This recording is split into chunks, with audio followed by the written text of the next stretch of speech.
మత్తయి సువార్త 1వ అధ్యాయము 1వ వచనం నుండి 17వ వచనం వరకు కొన్ని వాక్యాలను చదివి ధ్యానం చేసుకుందాం.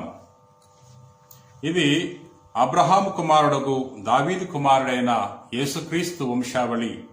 అబ్రహాము ఇస్సాకు తండ్రి, ఇస్సాకు యాకోబు తండ్రి, యాకోబు యూదాకు అతని సోదరులకు తండ్రి, యూదా పెరెసుకు జేరాకు తండ్రి, వారి తల్లి తామారు. ప్రియ సహోదరి సహోదరులారా, నేటి సువిశేషంలో యేసుక్రీస్తు ప్రభు యొక్క వంశావళిని మనం చదువుకుంటున్నాం.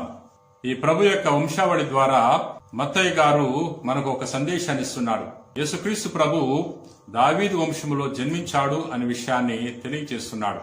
ఈ ప్రభు వంశావళిలో ఉన్న తరాలను 3 భాగాలుగా విభజించడం జరిగింది. ఒక్కొక్క భాగములో 14 తరాలు ఉన్నాయి అని మనం చదువుకుంటున్నాం.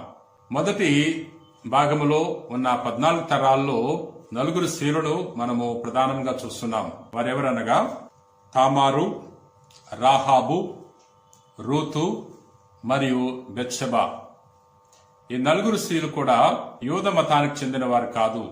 వీరు అన్య మతానికి చెందిన స్త్రీలు. ప్రియ సహోదరి సహోదరులారా, వీరికి కూడా ప్రభు యొక్క వంశావళిలో స్థానం కల్పించబడిందంటే దేవుడు కేవలము యూదులనే కాకుండా అన్య జాతుల వారిని కూడా, అన్ని మతాలకు చెందిన వారిని కూడా రక్షించడానికి తన కుమారుని పంపాడు అనే విషయాన్ని గమనించాలి.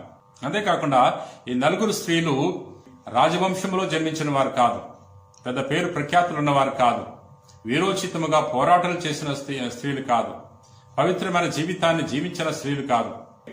దేవుడు తన యొక్క రక్షణ ప్రణాళికను నెరవేర్చడానికి పాపాత్మను కూడా ఆయన వినియోగించుకున్నాడు అనే విషయాన్ని మనం గ్రహించాలి. ప్రియ సహోదరి సహోదరులారా, నేటి సువార్తలో మరొక విషయాన్ని కూడా మనం ధ్యానం చేసుకుంటున్నాం.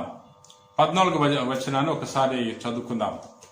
అబ్రహాము నుండి దావీదు వరకు 14 తరములు, దావీదు నుండి బాబిలోనియా ప్రవాసం వరకు 14 తరములు, బాబిలోనియా ప్రవాసము నుండి క్రీస్తు వరకు 14 తరములు గడిచినవి.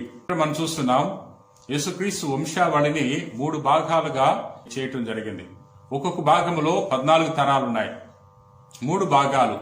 3 అనేది దైవత్వానికి చెందిన సంఖ్య. ఈ 3 బైబిల్ గ్రంథంలో ఒక ప్రత్యేకమైన ప్రాముఖ్యత కలిగిన సంఖ్య. ప్రియ సహోదరి సహోదరులారా, మరి త్రిత్వములో 3 వ్యక్తులున్నారు. ఒక్కొక్క భాగములో 14 తరాలున్నాయి.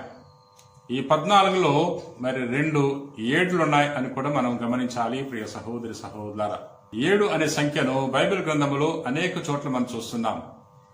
7 అనే సంఖ్య పవిత్రమైన సంఖ్య, పరిపూర్ణమైన సంఖ్య. ప్రియ సహోదరి సహోదరులారా, దేవుడు కాలము పరిపూర్ణమైనప్పుడు తన కుమారుని లోకానికి పంపుతున్నాడు. ఈ ప్రభువు యొక్క సందేశాన్ని మనం తెలుసుకున్న మనము ఇతరులు కూడా చాటి చెప్పాలి. ఇతరులు కూడా రక్షణ పొందుకోవాలని, అన్ని మతానికి చెందిన వారు, అన్ని జాతుల వారు కూడా మరి క్రీస్తు యొక్క రక్షణకు పాత్రులవ్వాలని మనం కృషి చేయాలి. ప్రార్థన చేసుకుందాం.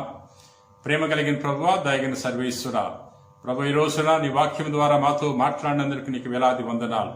ప్రభువా, నేటి సువార్తలో నీ కుమారుడైన యేసుక్రీస్తు వంశావళిని మేము చదువుకుని ధ్యానం చేసి ఉన్నాం.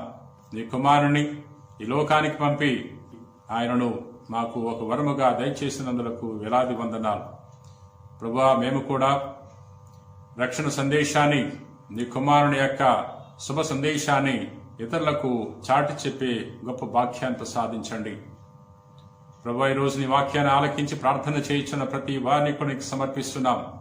ప్రభువా, మా జీవితంలోకి వేంచేసిరండి, మా హృదయంలోకి వేంచేసిరండి, మా హృదయ సింహాసనం మీద ఆసనులై మా జీవితాన్ని నడిపించమని కూడా ప్రార్థన చేయించున్నాం.